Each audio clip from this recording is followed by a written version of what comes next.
Hello, welcome to my channel. I'm Amanda and today we are here with a very exciting video. I decided that I needed new gouache paint because I've mixed my Holbein gouache with my Hime gouache and I just wanted something a little bit more premium to try out. So I've decided to go with Daniel Smith gouache paints. These are lemon yellow, alizarin crimson and ultramarine blue. I didn't get a white, which was a mistake, but it's okay. I just wanted to try the three main colours. And these are very interesting, to say the least. I don't even know where to start. These are pretty expensive, between £12 and £14 each, depending on what kind of pigment you get. I think all of these were like £12.50 or something. And at first, I was like, what the heck is this? When I put them out onto the palette, I was like, oh, they look really vibrant and nice and creamy. But they are very, I wouldn't say transparent, but they are very watery in consistency. And I don't know if that's because Daniel Smith are very good at watercolours and they've made it so that they're more on the watercolour side of things, or if that's what high-end pigments are supposed to be like in gouache. I don't know, because these are the first really expensive gouache paints that I've tried. I have only ever tried Holbein gouache, Royal and Land Nickel gouache and Hime gouache, so I haven't had the experience of trying more expensive paints, so I'm unsure if that's the reason for them being a different consistency than I am used to. Also, you have to bear in mind that I am using them in a sketchbook, so I am using a Stillman and Burn beta series sketchbook. And I'm using the left-hand side of the page. I don't know if that has anything to do with it either, but I did not like the way that these went down to start with. It was very streaky. It was really hard to build on top of the gouache. It seemed to lift the gouache that was previously on the paper pretty easily when you put another layer down. I don't know if it's maybe because of the consistency. So I was putting down maybe a little bit too thick of a gouache and then using too much water the next time, because it was really hard to get a really thick consistency with these.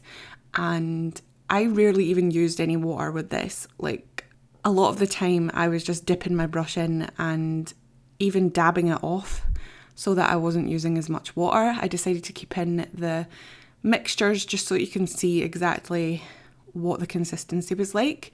They are so just not thick at all. I don't understand. So yes, I wasn't exactly happy with this experience. It was quite annoying to use them.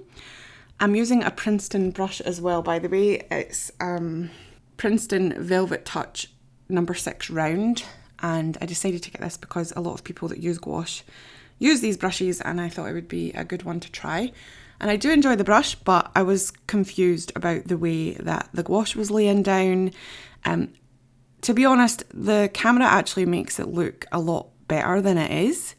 It seems to even out the inconsistencies in the paint a lot. I don't know why, but I'm guessing it's just because the camera quality is really good. But you can see sometimes that it's quite streaky, and I've taken really up close pictures of the finished results so that you can see as well. But I've also went over these with Hime and Holbein gouache and fixed them. So the Hime and the Holbein gouache work perfectly well with this brush and this sketchbook, but I'm maybe thinking that because of the consistency of these, they are better used more on the watercolour side, more on watercolour paper, and just as a way to build up pigment rather than the way that I usually use gouache, which is some thin layers, but then I quickly go to the thick, creamy consistency. I rarely use tea consistency gouache. I rarely use coffee and milk consistency. It's usually I'll start out with maybe a milk thick consistency and then move on to cream pretty quickly. So it was really hard for me to do that with this because they were so, you know, liquidy.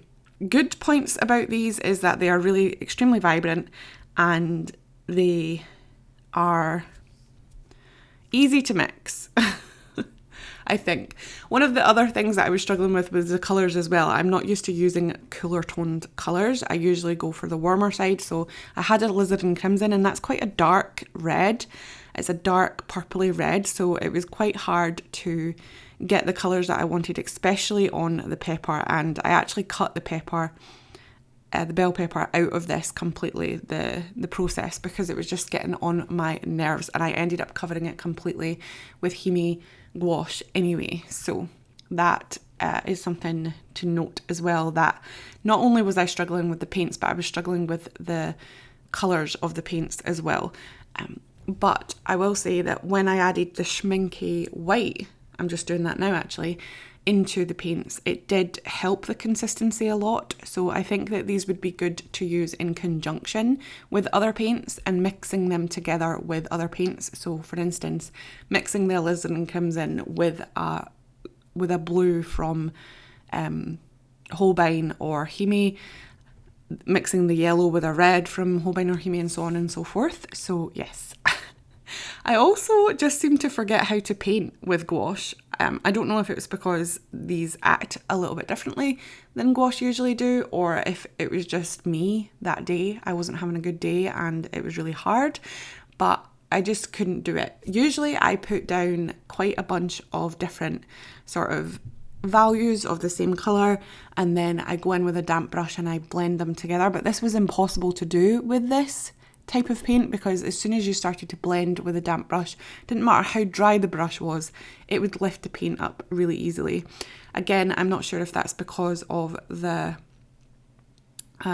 sketchbook or not, and I have actually already painted another painting with these paints on a piece of watercolour paper, and I will do a video on that as well, but spoiler alert, it did so much better than on this sketchbook. So I'm unsure about why this sketchbook doesn't take these paints very well, but does take the Himi and the Holbein gouache paints better. I do believe though that the saying goes that you can skimp out on your paints, you can skimp out on your brushes really, but skimping out on paper is not an option. But this sketchbook is a really expensive sketchbook, and it is cold press and meant for watercolour. Well, it says that it can handle watercolour, which it can, and it can handle gouache as well, but just not this particular type of gouache. So that makes me think that these are tailored more towards the watercolour side rather than the acrylic side. I don't know if anybody else has tried Daniel Smith paints, gouache paints. If you have, please let me know. I did watch a couple of videos on them as well. Well, not really. I kind of googled it and then I watched Sarah Burns. I don't think I listened to her though.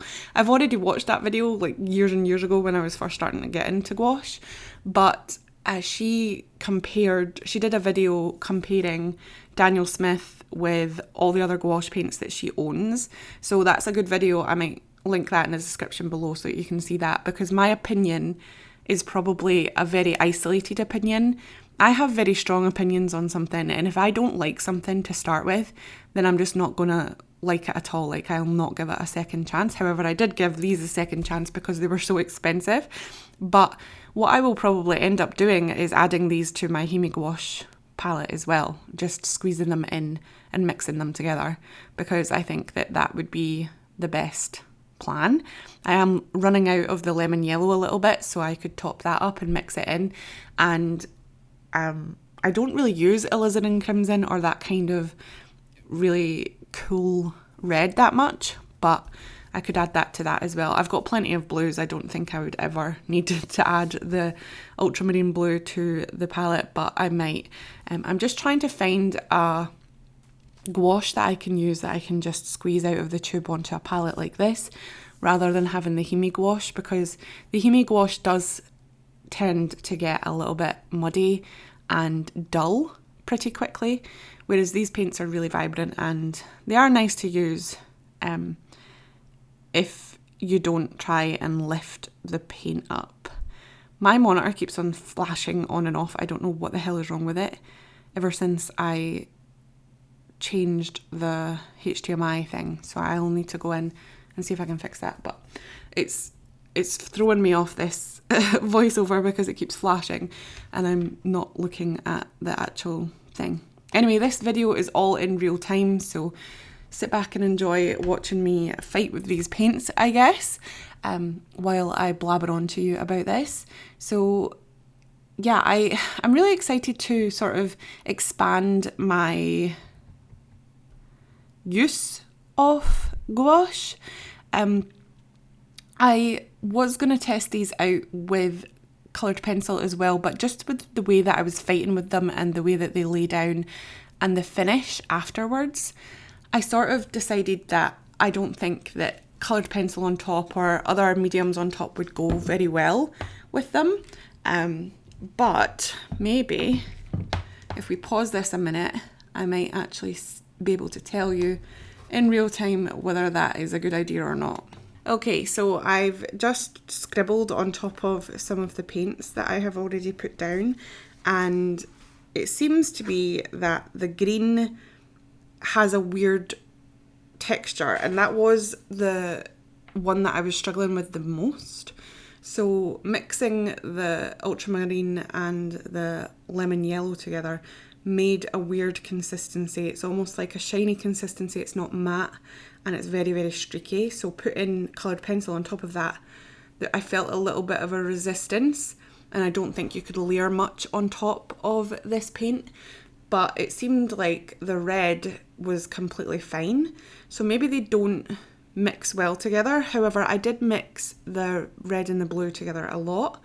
I didn't actually test that, but I'll test it now just quickly to see. Yeah, okay. Straight away I can tell that when you mix the colours together, they seem to create this sort of weird shiny consistency that resists coloured pencil, whereas if you just use them straight out of the tube without mixing them and maybe adding a little bit of water, that kind of makes them matte, which is weird. So I don't know if that's maybe just me and I'm like trying to make up excuses for them working so badly, but I think that mixing them with each other sucks. However, like I said, mixing them with the white, and actually later on I do mix them with different kinds of gouaches, it does help with the consistency and makes them a little bit more matte. Honestly, I don't think that I will ever buy Daniel Smith gouache paints again. I think that my annoyance with them was enough for me not to consider liking them enough to buy them again, because they are expensive, and a lot of the time I don't even sell my gouache paintings, so I don't really need them to be of high quality. I actually don't know how light fast they are either. Let me just grab them here. I don't know if it even says how light fast they are. It tells you the pigments on it though. It says that this ultramarine blue is a PB29 CL number 77007. I don't know. That doesn't seem like a pigment colour to me actually. Okay, so it says series 1 light fastness, which I don't know if that's good or not. I think that it is. So all three of these I think are series 1 light fastness. So like I said, I don't know if that means that they are good or not, or if they're like the lowest. Not sure how their system works. You do get a lot of paint though. I'm barely even through the tube, and I've squeezed them out quite a lot. I've actually squeezed out all three colours into half pans in a little watercolour palette that I have, and it's been since Friday, so it's almost been a week, and they haven't dried out at all. I wanted them to dry out so that I could test them and re-wet them, They do re-wet very, very well when you leave them in the palette though. I will say that about them. And I think that the consistency of the paints are more enjoyable to use when you've let them dry out a little bit, which is weird because usually I just like gouache that is completely fresh and new. But yeah, I don't even, like, I can tell that these are maybe a little bit more dried out than they were before, but especially the blue seems less shiny than the other two. But they're definitely still wet and not completely dried out. Like, if I touch it with my brush, colour will come up, quite a bit of colour will come up. So yeah, but they are kind of dried out. I don't know how long that will take. I'm just going to keep it in my palette and not use them. Because one of the reasons why I wanted to buy more gouache was so that I could take them out in a little travel palette, so that I didn't have to bring my big Himi gouache palette, because I've run out of paints that I use. I've only got novelty colours like Naples yellow and stuff left in my tubes now, so I wanted to buy more paint to kind of travel with me and use for different purposes rather than just in the studio. And by studio I mean my living room, because I am poor and don't have a space. But yeah, I can't say that I enjoyed making this spread, and I've actually started painting the same subjects again in my sketchbook. So that little, I think it's a chili that I'm working on, the red one now, I've repainted it, and just even using the Himi gouache and blending it like I usually do, I got the effect that I wanted straight away. Whereas with this, I was going back and forth. Again, it could be a learning curve and I could have to use them more, but I don't think that going between brands of gouache should give you that much of a learning curve. I think that the medium is the learning curve, and once you've learned how to use gouache, all of the mediums should work relatively similarly, and you shouldn't have to relearn how to use them that much. I do understand that there's a big difference between Himi gouache and a Daniel Smith, because Daniel Smith is a premium artist grade quality paint, whereas Himi gouache is definitely the lowest of the low student grade, or near enough. I mean, I think the quality is pretty good for just practicing and using and scanning in and stuff like that. Like they do perform well, but I have had in the past where I've said that I don't think that you should use Himi gouache at all, and you should just go straight to Holbein because of the inconsistencies with the muddiness of the colours and stuff like that.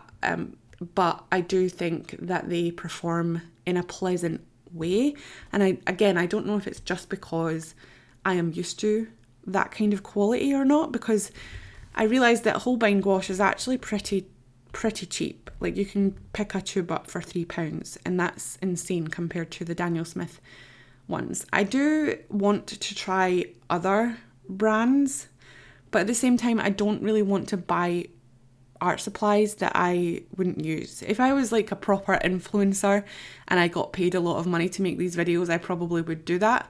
But since I don't, and I have to pay for these supplies out of my own money, I think that it's just not worth it for me to explore different brands. Even though I am curious to try and find a gouache paint in a tube that's a little bit more premium than Holbein, but I haven't really looked into the logistics of that, whether Holbein is bad in a sense that it's not light fast, or whether it's just a cheap artist quality paint. I know that Schminke, or Schminka, however you want to pronounce it, is classed as an artist quality one if you get the artist grade one, because there's a student quality one as well. And I don't know whether that would be good, because I enjoy using the white. I think the consistency of the white is really nice, and I would be hoping that the rest of the paints would be the same sort of consistency. It's really hard to tell, but like I said, I don't want to be spending a lot of money on stuff that I don't necessarily know will work, because I need to buy paints that I'm going to be able to use, and if I'm buying paints that I don't like and I'm not going to use, then that's a waste of money, and I would have to buy more of the paint that I enjoy anyway. But there is a sale going on right now, so I might purchase some Holbein gouache, and then maybe in a couple of months when I get paid more, I'll invest in another set. Let me know if you would like to see videos on that. Sorry that it's so blurry here. A lot of the time I forgot to set the exposure and the focus. If you hold it down on my phone, you can lock in the exposure and the focus, which really helps, especially in Scotland when the sun goes in and out like crazy all day. So yeah, I really did not want to be disappointed and come at you with a negative Nancy, because it seems that I am the only artist out of the artists that I watch that seem to complain about supplies and have negative things to say about them. And I don't know whether it's because I'm not sponsored and I have to buy them with my own money, but I know that there's a lot of people out there that, like, if I was sponsored by something, I wouldn't lie and say that I liked something just because I was sponsored by it. So I would hope that other artists would be the same. But I have never came across a video where they have said something bad about something. Like, I have rinsed the hell out of Himi gouache. I still use it, but I've rinsed the hell out of it. I've told everybody that I hate Daniel Smith gouache paints now, and there's been other supplies that I have just ripped into that other people have said that they really enjoy. And I don't know if it's because I'm so picky or because I don't know what I'm doing half the time. I don't know what it is, but I just expect something to work, and if it doesn't, then I don't like it, and I will tell you. It's the same with these Stillburn and what are they called? Stillman and Burn sketchbooks. I watched a review video of them. This artist had used the Beta and the Zeta and some other one. I don't think I finished that video yet, but she started with the one that I'm using now in this video, and she said that this one is her favourite one and she loves it, and she does not like the Zeta. And I actually enjoyed, I've only used the Zeta a little bit, but I enjoyed using it, and I used it outside and it seemed to work. But I am starting to like this one. I think the reason I didn't like it to start with was because it was so smooth, and it was supposed to be cold pressed. And I was like, if you're gonna get a sketchbook that's this smooth, you may as well go for an actual hot pressed kind of vibe of a sketchbook. But I can see why people would prefer this one, because it's a little bit more absorbent, but it's still quite smooth. But you can still get that sort of texture. And yeah, I watched someone else, I think she painted a candy or like a sweet chocolate thing in a wrapper, and it was gold, and I think she used yellow and red and gold colours, and it looked like it laid down really well for her, and that's why I was confused, and that's why I decided to give it a second chance and use different papers and see if that worked very well.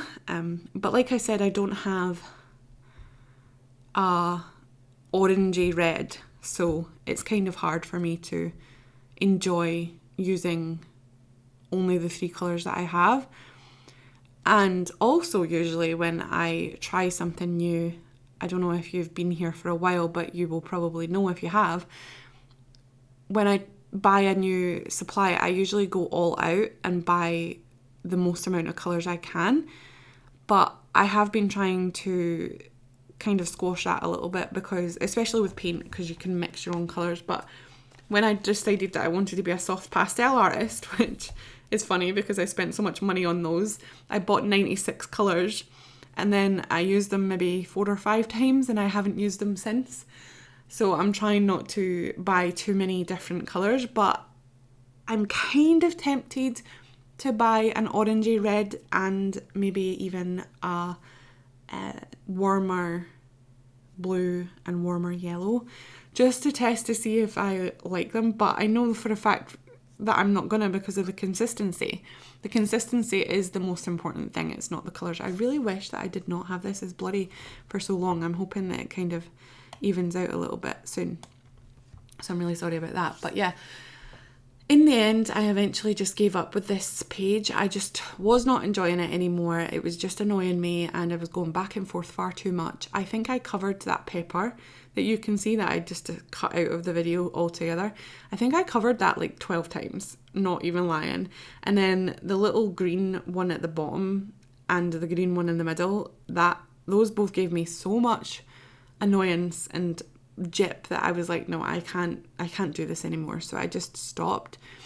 And I was gonna put the watercolour test in this video as well, but it was getting a little bit too long and I didn't want to speed things up. And I also just think that it would be nice for you to check that video out later and compare and hear my thoughts separately. So stay tuned for that. Maybe hit the notification bell so you get reminded of when that is posted. I seem to be posting round about 4 o'clock on a Thursday now, and I'm trying to get there. Last week was a little bit later because I didn't finish it in time, but I'm hoping that I'll finish it in time today, which I feel like I am because I'm nearly finished it and it's only 12 minutes past 10, so I'm excited for that.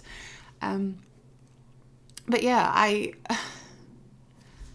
just think that maybe Daniel Smith isn't for me. Again, if you've tried it and you love it, then good for you.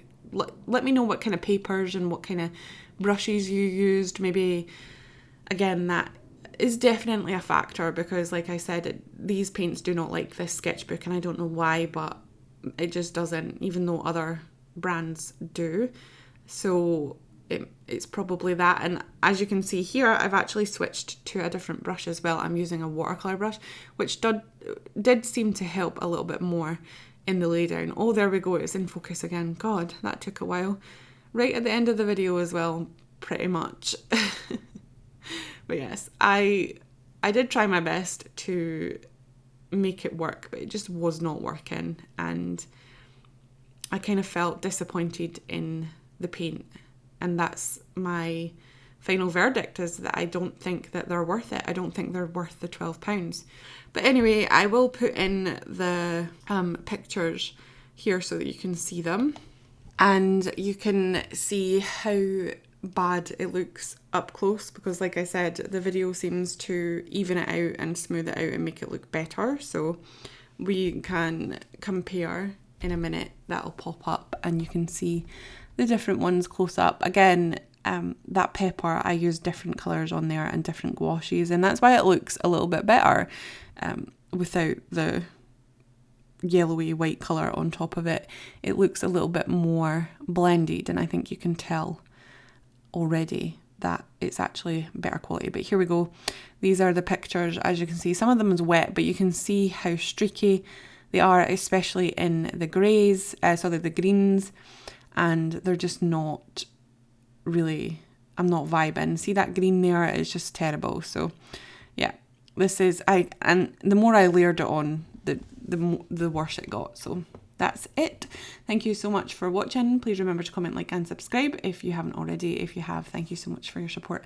And I will see you next time. Bye.